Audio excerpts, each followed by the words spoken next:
Bonjour tout le monde. Du coup, je me présente. Déjà, moi, je m'appelle Cécile et je suis militante à Révolution Permanente et à Du Pain et des Roses, le collectif Du Pain et des Roses, notre collectif féministe. Et aujourd'hui, c'est notre premier stand en tant que Révolution Permanente à la Fête de l'Humanité. Du coup, voilà, c'est une chance d'être ici. On est très content que vous soyez là avec nous. Et on a aussi la chance d'avoir avec nous, du coup, à ma droite, Fernande Bagou et Oumou Gueye,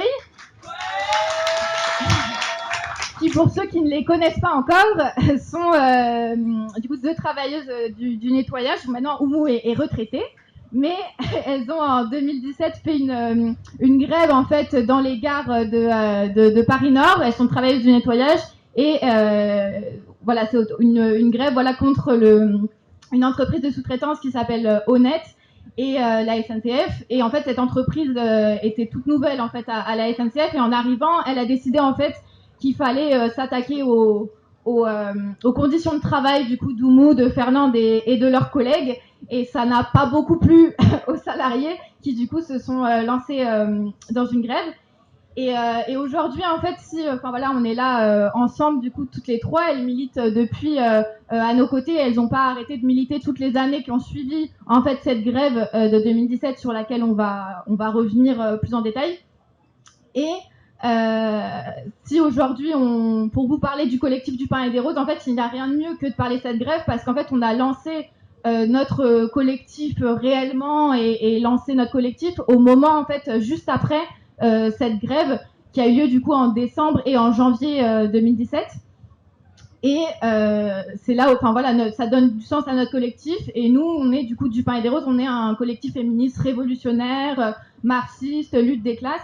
Et voilà, du coup, tout a commencé, en fait, on pourrait dire ça comme ça, du coup, avec Oumou, Fernande et du coup, tout un tas de militants et militantes qui militent depuis avec nous. Parce qu'en fait, du coup, fin 2017, il y a 4 ans, j'ai rencontré d'abord Fernande et Oumou dans une manifestation qui était une manifestation contre les ordonnances Macron. Et on ne se connaissait pas à ce moment-là, mais en fait, elles, en même temps, au même moment, avec des dizaines d'autres de travailleurs et travailleuses, elles entamaient du coup une grève qui a duré 45 jours et qui a été beaucoup médiatisée, notamment via Révolution Permanente, et qui était une grève très dure, reconductible, où en fait tous les matins elles se retrouvaient en assemblée générale, elles votaient la reconduction de la grève, et c'était couplé aussi à une occupation, oui, un blocage de certaines gares stratégiques, dont la gare de Saint-Denis, pour en fait créer un rapport de force avec Honnête et la SNCF. Et voilà, elles vous parleront plus en détail aussi de ce qu'elles ont appris dans cette grève, de ce que ça leur a apporté, et aussi du rôle, voilà, de comment on s'est rencontrés, de comment elles sont devenues aussi militantes avec nous. Moi, à l'époque, en 2017, moi, je commençais tout juste à militer, et j'avais juste lu dans les livres, et notamment dans les livres de Marx, qu'en fait, qu'il était possible en fait que l'ensemble des exploités, des opprimés, en fait, en s'alliant et en s'organisant politiquement, pouvaient en fait mettre fin au système capitaliste. Sauf que j'étais assez sceptique à l'époque de la possibilité que ça arrive, parce qu'en plus moi je faisais partie un peu de cette génération qui n'avait pas connu, qui avait fait 2016 la loi travail, mais en fait il n'y avait que des échecs. La loi travail, ça avait été une défaite, et il y avait peu de mouvements les années précédentes.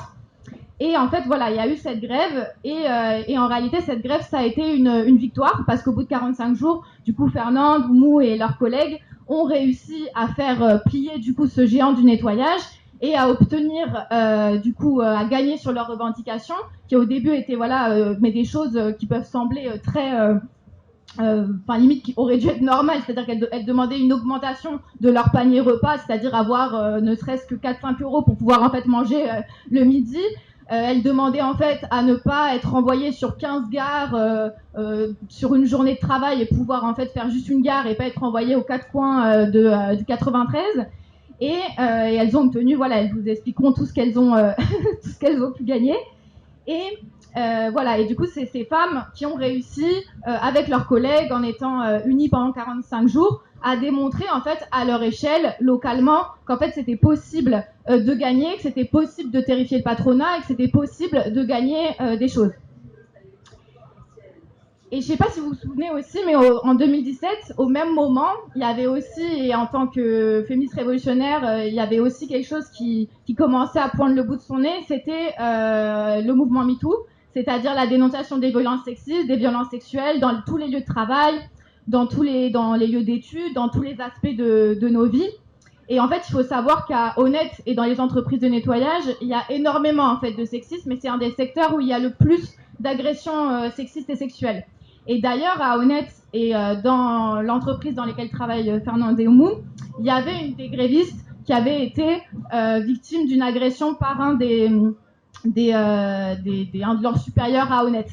Et je ne sais pas si vous avez entendu parler de la grève des Ibis Batignolles, mais c'est aussi des femmes de chambre. Et il y a aussi une des femmes de chambre de l'hôtel Ibis Batignolles qui a été victime d'une agression sexuelle par carrément le patron en fait de Ibis Batignolles. Et du coup, si je dis tout ça, c'est parce que c'est pour dire que quand Oumou, Fernande et leurs collègues, elles se sont mis en grève en fait contre la Honnête et la SNCF, c'était pour de meilleures conditions de travail, c'est-à-dire nous ce qu'on appelle le pain, mais c'était aussi en fait contre un mépris, un racisme, un sexisme qui est très très très important dans ce secteur. Enfin moi je sais qu'Oumou, tout ça m'a raconté plein aussi de après la grève d'anecdotes, de choses qui avaient lieu tous les jours et de comment elles sont traitées par le personnel de la SNCF, par Honnête et tout, et qu'en fait c'était aussi une façon de relever la tête aussi contre en fait ce mépris, le racisme, le sexisme qu'il y a en fait dans les entreprises. Et ça c'est ce que nous on appelle aussi les roses, c'est-à-dire se battre pour en fait le respect et la dignité, comme l'ont fait Fernand Dehoumou pendant 45 jours. Parce que en fait voilà, sous le capitalisme, c'est en fait institué et totalement normalisé que des femmes comme Fernand Dehoumou et tout un tas d'autres femmes précaires et racisées en fait soient surexploitées, travaillent en fait dans l'invisibilité totale et s'occupent de laver en fait, de nettoyer les gares qu'on emprunte tous les matins en étant voilà totalement méprisées. Et en janvier aussi, au même moment, quand il y a eu la victoire de la grève d'Honnête, il y a d'autres femmes qui ont sorti, d'autres femmes qui du coup sont assez éloignées de nous, qui s'appellent Catherine Deneuve et d'autres, qui ont sorti une tribune qui s'appelait le droit qui revendiquait le droit d'importuner en réponse au mouvement MeToo. Et en fait, voilà, alors qu'il y avait cette victoire de Fernand Dehoumou, il y a cette tribune qui est sortie. Et cette tribune, elle est sortie en réaction au mouvement MeToo, et qui était de dire, elle venait en fait défendre les Darmanin, les DSK, les Polanski, pour dire en fait voilà, en fait, le droit d'importuner, c'était de dire en fait taisez-vous, en fait les meufs de MeToo. En fait, il y a le droit de draguer, le droit de la drague à la française, etc. et tout. Et c'est-à-dire qu'en fait, elles, ce qu'elles défendent, c'est aussi les mecs, les hommes comme DSK, qui, on se rappelle, a lui violé une femme de chambre en, je sais plus, c'était quand, en 2014, je crois, ou 2016, qui a été en gros accusé d'agression sexuelle et sur une femme de chambre, et qui sont des hommes qui, eux, en fait, peuvent continuer leur vie en toute impunité, peuvent agresser en fait des femmes en toute impunité, ne sont jamais condamnés, jamais traînés en justice, et font ça et ils ont du coup ces femmes pour les défendre. Si j'ai raconté tout ça, c'est qu'avec du pain et des roses et Révolution permanente, on s'inscrit dans un féminisme qui comprend qu'en fait il y a une classe composée d'hommes et de femmes comme Catherine Deneuve, comme DSK, comme Darmanin, etc., qui eux ont tout intérêt et veulent maintenir le système capitaliste tel qu'il est et continuer de pouvoir le faire tourner sur le dos, en fait, sur notre dos, sur le dos des femmes comme Fernande et Oumou, et qui ont tout intérêt à le maintenir. Et eux et elles, du coup, les DSK, les Catherine Deneuve et tout, ils ont en fait, eux, une solidarité de classe. C'est-à-dire, voilà, on voit que quand en fait, tu as des mouvements féministes, quand nous, on commence à relever la tête, ils ont les tribunes pour le droit importuné, ils commencent à s'attaquer aux soi-disant islamo-gauchistes, etc. Et qu'il y a en fait une idéologie qui permet de maintenir le système tel qu'il est. Et du coup, nous, avec du pain et des roses, nous, on pense que c'est important. En fait, c'est pour ça qu'on milite au quotidien, pour voir comment unir toutes les femmes, toutes les exploitées, tous les opprimés autour d'un programme et d'une stratégie pour faire face à eux. Et Oumou et Fernande, depuis 2017, elles ont ensuite continué à militer. Et elles ont aussi été, je ne sais pas si vous avez entendu ce matin Anas, du coup, qui est notre candidat pour les élections, mais il a rappelé en fait que Oumou, Fernande et tout un tas d'autres travailleurs et travailleuses, ce sont grâce à ces femmes, mais du coup, les agents de nettoyage, mais aussi les soignantes, les hospitalières et tous les travailleurs que en fait on a pu faire face à cette crise sanitaire, qui ont en fait donné tout de leur temps, de leur énergie. Par exemple, Fernande et Oumou, je pense qu'elles n'ont pas connu beaucoup le confinement parce qu'en fait elles travaillaient tous les jours en fait pendant la crise sanitaire. Et qu'en fait, sans eux, sans elles, sans Oumou, sans Fernande, sans les soignantes, sans les travailleurs, en fait, l'économie ne marche pas. Et en fait, la vie ne marche pas non plus. Parce qu'en fait, s'il n'y a plus de soignantes pour en fait nous sauver, nous guérir du Covid, s'il n'y a plus les enseignantes pour en fait garder les enfants pendant que les autres allaient travailler, en fait, il y a rien qui marche. Et en 2017, en réalité, Fernande et Oumou, quand elles ont fait leur grève, à leur échelle, elles avaient aussi un peu bloqué l'économie. Parce qu'en fait, quand pendant 45 jours, la gare de Saint-Denis, du coup, était... c'est-à-dire qu'il y avait, je sais pas, enfin, si vous aviez vu, mais il y avait des vidéos qui tournaient sur France 2, etc., où on voyait, en fait, les amoncellements de déchets, tout ça. En fait, c'est quelque chose qui a énormément fait chier la SNCF et honnête, et c'est parce qu'elles ont arrêté de faire le nettoyage, arrêté de s'occuper de nettoyer les gares pour qu'en fait nous on puisse aller travailler le matin, etc. et tout, qu'en fait ça a commencé à faire bouger un peu les choses et qu'ils ont commencé à tendre l'oreille, parce qu'elles vous raconteront, mais pendant des semaines, honnête refusait de les recevoir, leur donner des rendez-vous auxquels limite ils venaient pas, enfin je veux dire, voilà, c'était ils n'écoutaient absolument pas leurs revendications. Et en fait, c'est autour du fait d'avoir créé ce rapport de force qu'elles ont pu obtenir l'augmentation des paniers repas, une amélioration de leurs conditions de travail. Et si je dis ça, c'est parce qu'aujourd'hui, si nous, on veut, nous, avec du pain et des roses, on revendique une hausse des salaires, on revendique le partage du temps de travail, on revendique le droit de disposer de nos corps, le droit à l'IVG, l'ouverture de crèches, des moyens pour les hôpitaux, mais qu'en fait, si on veut obtenir tout ça, il va falloir, c'est-à-dire si pour avoir une augmentation des paniers repas, il a fallu bloquer une gare pendant 45 jours, je vous laisse imaginer le rapport de force du coup qu'il faudrait qu'on crée pour obtenir tout ça, et que nous, c'est ça qu'on défend en fait, et c'est-à-dire étendre une grève qui ne soit pas seulement à l'échelle de la gare de Saint-Denis, mais l'étendre aussi à l'ensemble des secteurs, à l'ensemble de la société, et en fait créer ce rapport de force qui peut nous permettre, autour d'un programme, avec une stratégie qui est celle en fait de s'organiser à la base, de faire des assemblées générales, de décider tous les jours de notre grève, etc., qu'on peut en fait obtenir et gagner beaucoup plus. Et voilà, c'est pour ça que nous on pense qu'il y a besoin de créer en fait un rapport de force, et que nous on milite en fait aujourd'hui dans tout un tas de secteurs. Les militantes de Du Pain et des Roses, elles sont dans les gares de Saint-Denis, mais elles sont aussi dans des universités, elles sont dans les écoles, elles sont à la SNCF, elles sont à la RATP, elles sont partout, et qu'en fait le but c'est qu'on soit le plus nombreuses possible, enfin on n'est pas encore partout justement, mais qu'on soit les plus nombreuses possibles et nombreux pour pouvoir en fait créer ce rapport de force.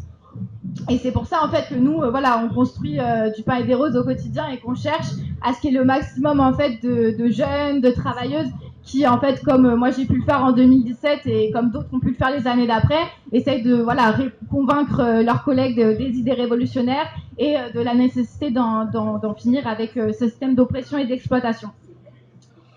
Et moi, du coup, là, maintenant, je vais laisser un peu la parole à Fernande et Oumou. C'était pour présenter un peu le collectif et comment, moi-même, on l'a fondé, et comment je me suis engagée dans cette grève aux côtés d'elle.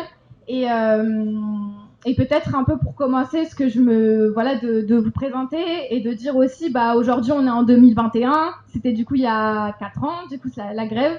Et un peu qu'est-ce que ça vous a apporté, qu'est-ce qui fait que vous êtes encore militante aujourd'hui, et revenir sur tout ce combat. Bonsoir à tous. Alors, je suis Fernande. Je ne sais pas par quoi il faut commencer, mais je vais répondre à la question. En fait, la grève m'a apporté, moi particulièrement, vraiment l'assurance. L'assurance que je n'avais pas, que je ne pouvais pas rester devant un public pour parler.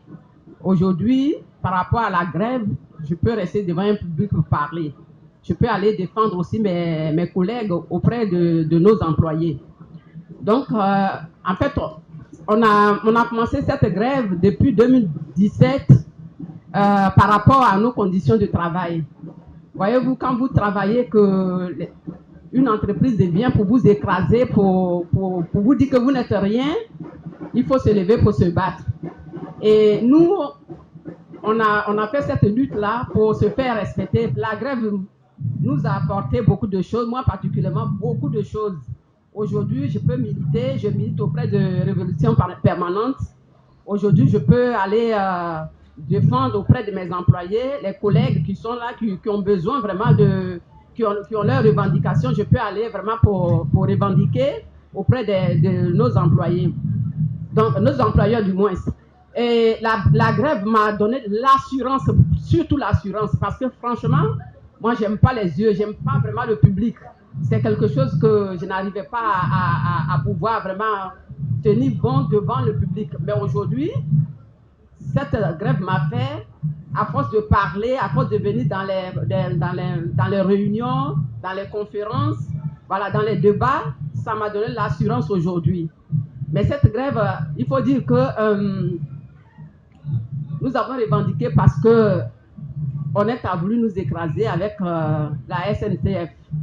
Alors, quand on voit que le matin, vous venez, les gares sont propres, mais on ne sait pas qui nettoie les gares. Donc, c'était des personnes qui étaient invisibles, on était invisibles, personne ne nous connaissait. Et puis, voilà, une entreprise vient là, avec vos acquis, ils veulent vous arracher les acquis, ils veulent vous écraser, ils veulent vous dire que vous n'êtes rien. En ce moment-là, il faut que vraiment vous vous leviez pour vous défendre. Parce que si vous ne le faites pas, personne ne viendra le faire. Et c'est comme ça, nous, on a commencé, en fait, quand l'entreprise est arrivée et qu'ils ont commencé à changer nos avenants, on a dit que non, on ne peut pas, parce que ce sont des choses, on s'est battu pour les avoir. Donc ça, ce sont des acquis, c'est des choses que nous avons eues. Donc, vous devez les laisser. Donc, c'est ça qui nous a envoyé à faire cette grève. Et cette grève, il faut dire que ce n'était pas facile, c'était vraiment difficile pendant 45 jours. Mais heureusement, on était une équipe forte.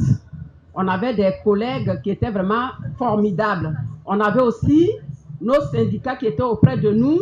Ce n'étaient pas les syndicats qui prenaient les décisions, hein. Les salariés même. Mais les syndicats étaient là pour vraiment nous soutenir, ils étaient là pour nous accompagner.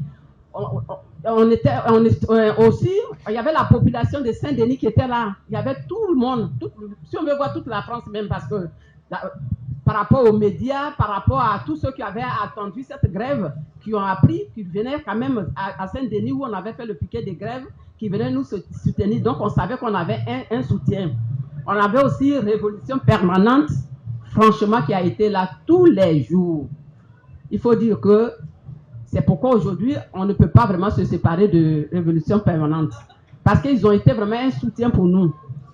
Ils ont Loli, qui a été notre vraiment soutien avec Anas, qui était là chaque fois qu'on avait vraiment besoin d'eux.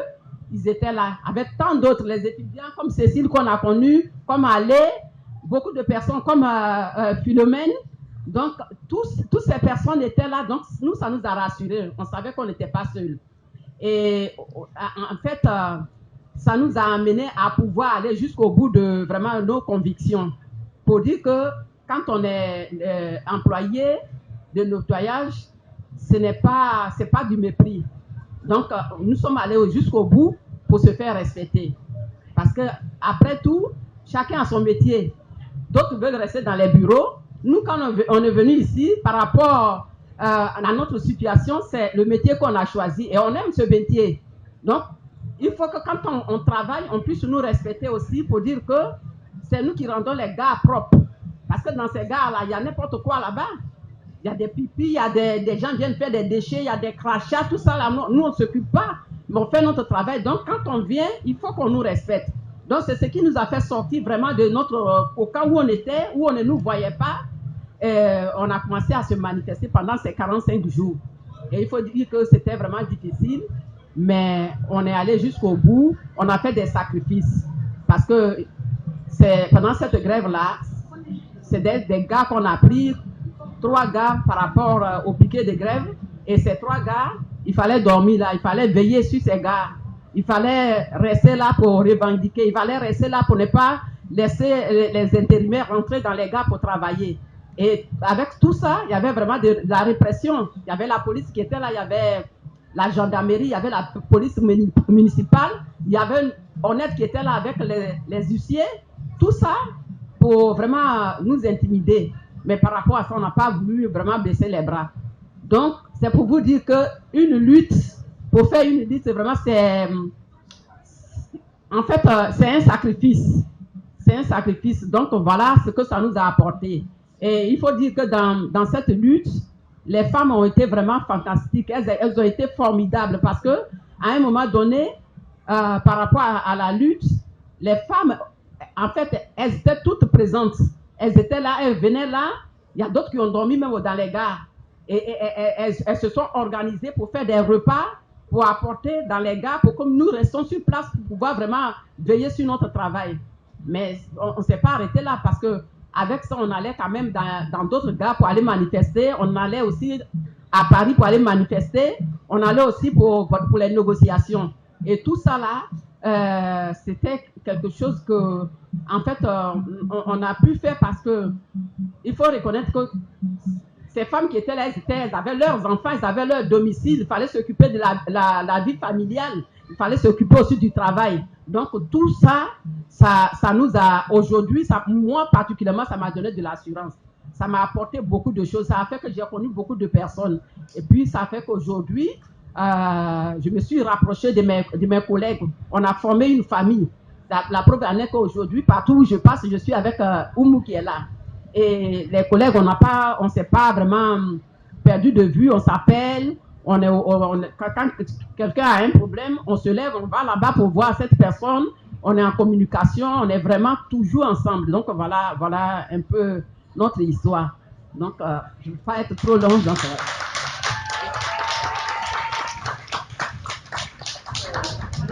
bonjour tout le monde. Je suis Oumou, ex-gréviste d'Honnête, qui maintenant ne travaille plus. J'ai arrêté depuis 2018, après juste la grève, à cause de ma santé, bien sûr. Et donc, je ne travaille plus, mais je suis toujours là. Je suis toujours là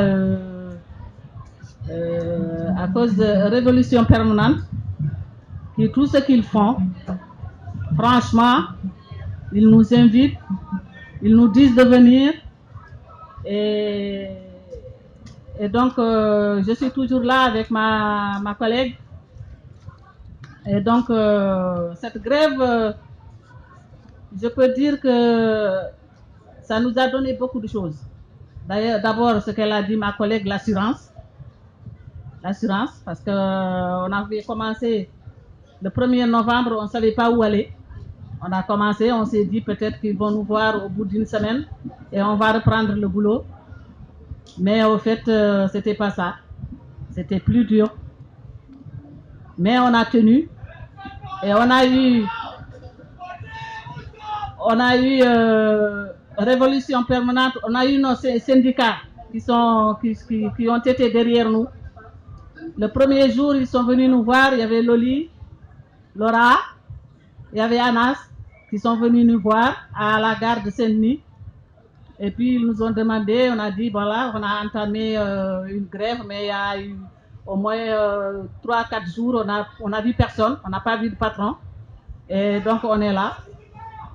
Ils nous ont encouragés. Le premier temps, ils nous ont ramené un chèque de 300 euros, 300 et quelques euros, presque 400 euros. On a dit non, c'est pas à cause de ça qu'on a fait la grève. On a fait la grève par rapport à notre situation, à cette entreprise qui est venue, qui a voulu nous, comme elle a dit, nous écraser, c'est-à-dire changer nos avenants. Donc c'est pas l'argent qu'on veut pour l'instant. Ils nous ont dit non, tenez, c'est sûr que vous en aurez besoin. Et donc voilà, ça a commencé par là. Ils ont créé une caisse de grève qu'à la fin, on a eu 100 000 euros, qui nous a beaucoup servi. Et donc, si on est aujourd'hui lisible, c'est à cause de ces syndicats, c'est à cause de Sudrail, c'est à cause de Révolution Permanente. Ils nous ont fait, on a été visible, on a été connu, on a été encouragé. Et donc, ça, c'est quelque chose qu'on n'oubliera pas. Et voilà, elle a tout dit de toute façon, Fernande, hein, elle a tout dit. On a commencé la grève. Ça a été très difficile parce qu'en tant que mère de famille, rester sans salaire, c'est très dur. Mais on a tenu bon, on était soudés aussi. On était soudés. Au début, on était 104 grévistes et c'est retombé jusqu'à 84. On a tenu jusqu'à la fin. Les 84 grévistes ont tenu jusqu'à la fin. Et on a eu tout ce qu'on voulait. Toutes nos revendications ont été entendues et acceptées. Et donc, franchement, cette grève-là, si c'était à refaire, on va le refaire parce que ça nous a amené beaucoup de bien. Beaucoup de bien. Merci. Fernande était parmi celles qui dormaient là-bas à la gare. Moi, j'ai été très malade à la gare de Saint-Denis. On me demandait de rentrer, je disais non. Et tous les matins, on faisait des AG. Tous les matins, on se concertait. Tous les matins, on prenait des décisions. Et c'était nous qui prenions ces décisions. Ce n'était pas le syndicat, mais le syndicat était derrière nous. Donc, quand il faut applaudir ces gens-là. Il faut applaudir le syndicat, Sudrail, il faut applaudir Révolution Permanente. On a gagné, mais cette victoire leur revient. Parce que si on ne les avait pas derrière nous, je ne sais pas, on allait aller où. Parce que la SNCF, vous savez, c'est une grande société, si je peux dire. Honnête, n'en parlons pas. Donc ces deux géants-là contre nous, des émigrés en plus, franchement, c'était un soutien formidable. Et donc moi maintenant, je ne travaille plus, mais je suis là toujours. Et merci beaucoup. Merci. Comme vous entendez, ça m'a fait penser à quelque chose, mais je pense qu'il est important, c'est que, en gros, Mouy et Fernande, après qu'il y ait eu la grève, on a été invités dans pas mal d'endroits, dont un débat là qui s'appelait classe, genre race. Et je sais qu'à l'époque aussi, je pense que quelque chose qui est très fort depuis, c'est qu'elles sont devenues aussi, en vrai, où ça a touché énormément en fait tout un tas de jeunes aussi des quartiers populaires. Il y avait notamment Assa Traoré qui était venue aussi sur le piquet, le comité Adama, et en fait plein de jeunes femmes aussi, de jeunes hommes et tout qui venaient en fait sur le piquet et qui après ont dit voilà, en fait moi je vois en vous en fait ma mère, mon père, tous ceux qui en fait toutes ces années, on t'a fait hyper dur, qui baisse la tête et que là je vois relever la tête et que ça me donne de l'espoir. Et ça, c'était en 2017. Et je pense qu'il faut voir que depuis, il y a eu en fait aussi dans ces secteurs, comme le secteur du nettoyage hyper précarisé, il y a eu plein d'autres grèves en fait depuis. Il y a eu les Églises Batignolles, il y a eu qui a été celle qui a été la plus médiatisée, mais qu'en réalité c'est quelque chose aussi qu'on voit aujourd'hui dans plein de secteurs où en fait les secteurs les plus précarisés, qui ont été aussi beaucoup par les lois travail de ces dernières années, en fait aujourd'hui se mobilisent. Et bien sûr, il y a eu les gilets jaunes, il y a eu la réforme de retraite, et après ça n'a pas arrêté depuis 2017 tous les ans. Mais aussi qu'il y a eu aussi une jeunesse qui s'est soulevée aussi depuis 2017, qui est en fait descendue dans la rue pour justice pour George Floyd, pour justice pour Adama, et qu'en fait tout ça aussi c'est une partie des jeunes qui aussi venaient soutenir la grève et qui voulaient mettre fin aussi et tout ça est très lié parce que même à l'époque où il y avait la grève d'Honnête, il y avait un jeune homme qui s'était fait agresser, tabasser, je crois, à Gare du Nord. Et en fait, il y avait eu aussi un soutien des grévistes à lui. Et c'est comme ça aussi que je me souviens quand on discutait avec Fernande et Oumou disait voilà, nous on voit en fait que la police qui vient réprimer en fait notre piquet de grève parce qu'il y a eu plusieurs scènes de répression où en fait ils sont venus en fait déloger les gares. C'est les mêmes en fait qui répriment les jeunes dans les quartiers, etc., qui leur font des contrôles aux faciès.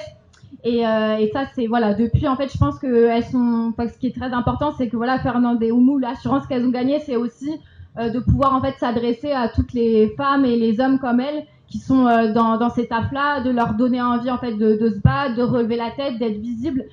Et je pense, enfin voilà, que ce que je voulais dire aussi, et peut-être c'est ce que je voulais vous demander, enfin voilà, si vous voulez aussi intervenir sur ça, mais que nous cette année on présente c'est la première fois qu'on qu'on présente notre candidat du coup Anas Kazib, qui est aussi est devenu pas mal connu grâce aussi à cette grève.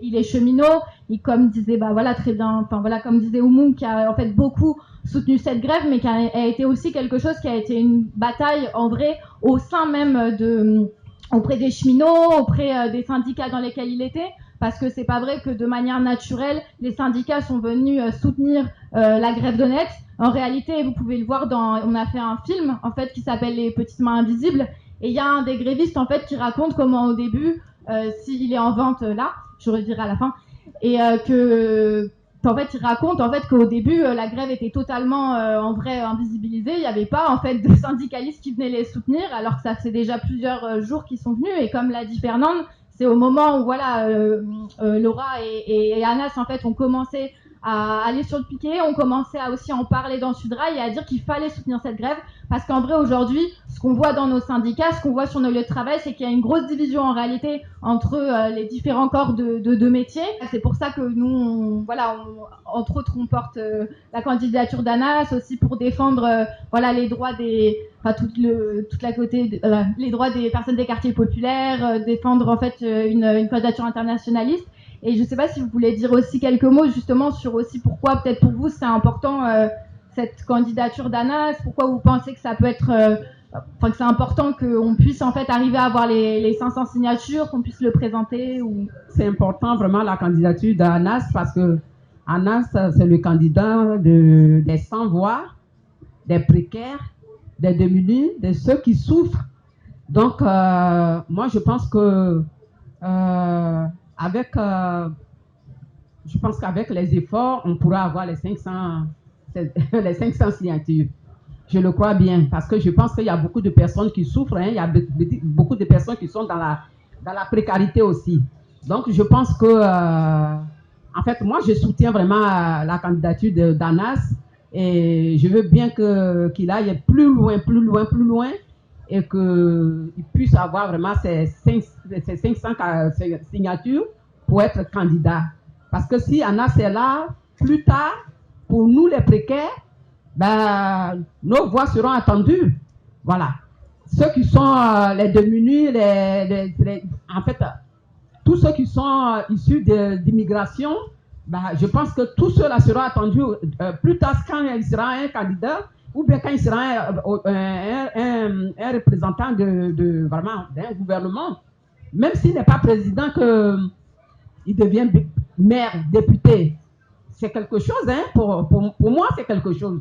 Donc, moi, je pense que il peut avoir, en fait, si on va plus fort et on est soudés, si on continue à chercher vraiment ces signatures, on peut les avoir pour qu'Anas soit candidat. Et j'encourage beaucoup de personnes à pouvoir vraiment faire je ne sais pas, qu'est-ce que je peux dire, cette campagne, voilà, cette campagne, pour faire cette campagne. Nous, on pouvait faire la campagne, mais franchement, on est vraiment fatigués.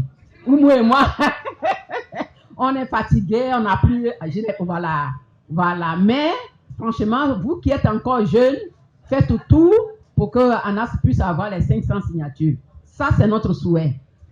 Je vous remercie. Oui, comme elle a dit, Fernande, c'est la même chose que je vais dire. Au fait, Anas est là pour les précaires, Anas est là pour les plus pauvres, comme moi, comme plein de gens. Et donc, on le soutient. Si on pouvait faire plus, on va le faire, parce que nous, il nous a soutenus. Franchement, il nous a soutenus. Et donc, si on pouvait encore plus faire, on allait le faire. Et faites tous les jeunes, je vous en prie, faites tout pour avoir ces 500 signatures. Parce qu'on les veut, ces 500 signatures. Apportez-nous ces 500 signatures. Parce que notre vie va dedans. Donc, c'était ça. Et puis voilà, on vise pas être député, on vise pas être premier ministre, on vise président. Président Anas. Anas, président. Anas, président. Anas, président. C'est ce qu'on veut et on va le voir.